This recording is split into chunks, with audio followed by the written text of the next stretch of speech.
Hello, and welcome to Imaginary Interviews. Today we are not just talking about history, we are talking with it. We have a rare opportunity to sit down with a mind that shaped our world. We tend to look at the world through the lens of what is said, what is written, what is shown. We focus on the content, the news article, the television show, the post on social media.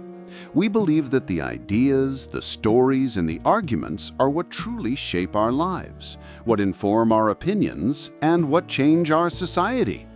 We concern ourselves with the message, forgetting the vessel that carries it.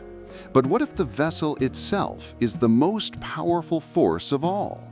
What if the tools we use to communicate, the medium itself, is what fundamentally alters our perception, our communities, and our very consciousness?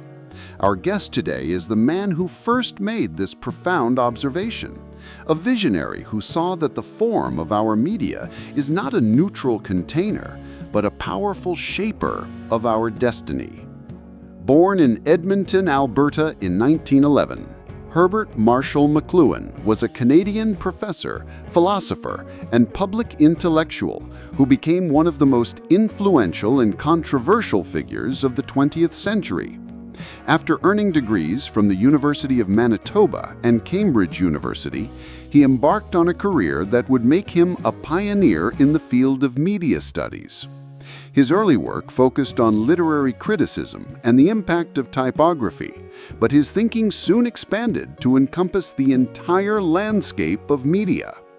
McLuhan's ideas gained mainstream attention in the 1960s, a period of rapid technological change, with the rise of television and the advent of the computer age. He became known for his cryptic and prophetic aphorisms, which captured the public imagination and made him a media celebrity in his own right. His work anticipated the digital age, a global village where technology would instantly connect people across the world, forever altering our sense of time, space, and identity. Welcome to a conversation that challenges us to see the world not for what it is, but for how we see it. Our dialogue today is a deep exploration of a groundbreaking book that changed how we think about technology. Understanding Media, the Extensions of Man. Our discussion will revolve around our guest's most famous and paradoxical idea, that the medium is the message.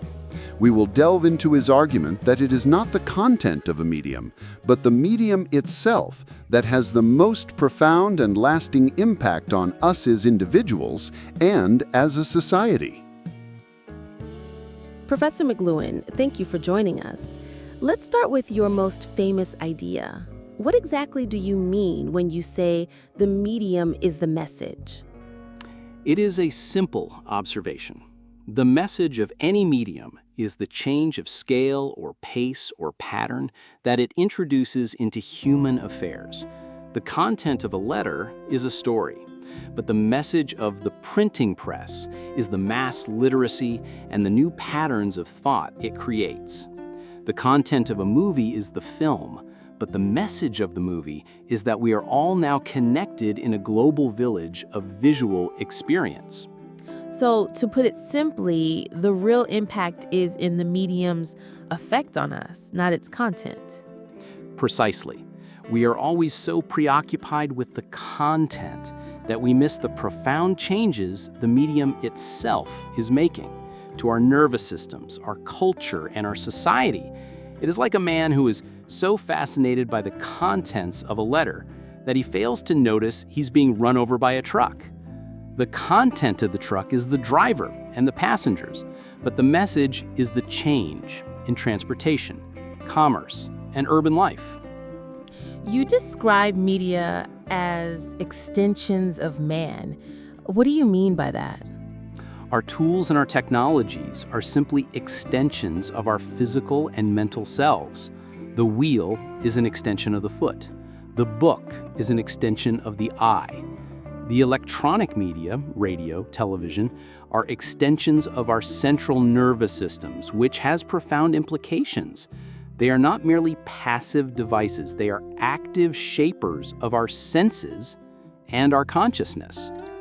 Let's apply this to a specific medium. You often talked about the difference between hot and cool media. Can you explain the difference? A hot medium is one that extends a single sense in high definition. A photograph is hot. A lecture is hot. It fills in a lot of the details for you, requiring less participation from the audience. A cool medium, on the other hand, is low definition, requiring the audience to fill in a lot of the blanks. The telephone is cool. A comic book is cool.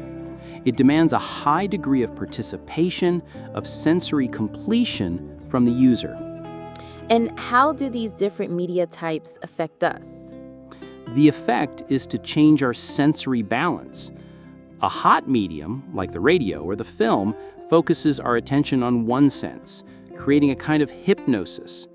A cool medium, like television in its early days, engages multiple senses and forces us to be more participatory, more engaged in the process. The transition from a hot medium to a cool one, or vice versa, can create a great deal of social and cultural tension. Do you mean a kind of utopia where we would all be connected? Not a utopia, no. I meant that with electronic media, we would be brought into a condition of instant information, a sudden and total involvement in each other's lives. The speed of information would collapse the boundaries of time and space, making the world feel like a single village. But as in any village, there would be gossip, conflict, and a heightened awareness of everyone's affairs. It would be a world of great intimacy and great friction. Your critics sometimes dismissed you as a technological determinist, someone who believed that technology dictated human history. How would you respond to that? I never said that technology determines everything. I said that it creates a new environment, a new set of conditions, and that we must understand those conditions in order to live in them consciously. To ignore the environment-shaping power of our media is to be a sleepwalker. My work was an attempt to wake people up, to make them aware of the new rules of the game. So a key part of your work is about becoming aware of the invisible environment that technology creates. Yes, we are like fish who are unaware of the water they swim in. We are so immersed in our media environment that we cannot see its effects on us. The artist and the intellectual have the task of making this invisible environment visible. To study media is to study the grammar of our own civilization. Professor McLUHAN, looking at the world today, a world of social media, virtual reality, and artificial intelligence, what new extensions of man would you see? And what new message would you say they're sending? I would see that we have entered a new phase of the global village, a village of individual tribes and echo chambers. The new message of these technologies is not just connection, but self-curation and algorithmic amplification. The medium has now become an extension of our own biases, reinforcing our views and creating a digital tribalism. The new challenge is not just to understand the medium, but to understand that the medium is now us. And we are the message we are sending to ourselves. Marshall McLuhan's ideas were often enigmatic, but his core insight that the medium is more important than the content remains a powerful lens through which to view the modern world. He reminds us that the tools we create do not just serve us, they change us.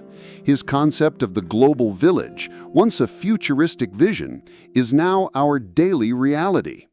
His work challenges us to be more critical, not just of what we consume, but of the very platforms on which we consume it, reminding us that to truly understand our society, we must first understand its media. And with that, our time with Marshall McLuhan comes to an end. But the conversation, of course, does not. It is up to us to take these ideas and continue to wrestle with them in our own lives. Thank you for joining us, and we'll see you in the next dialogue.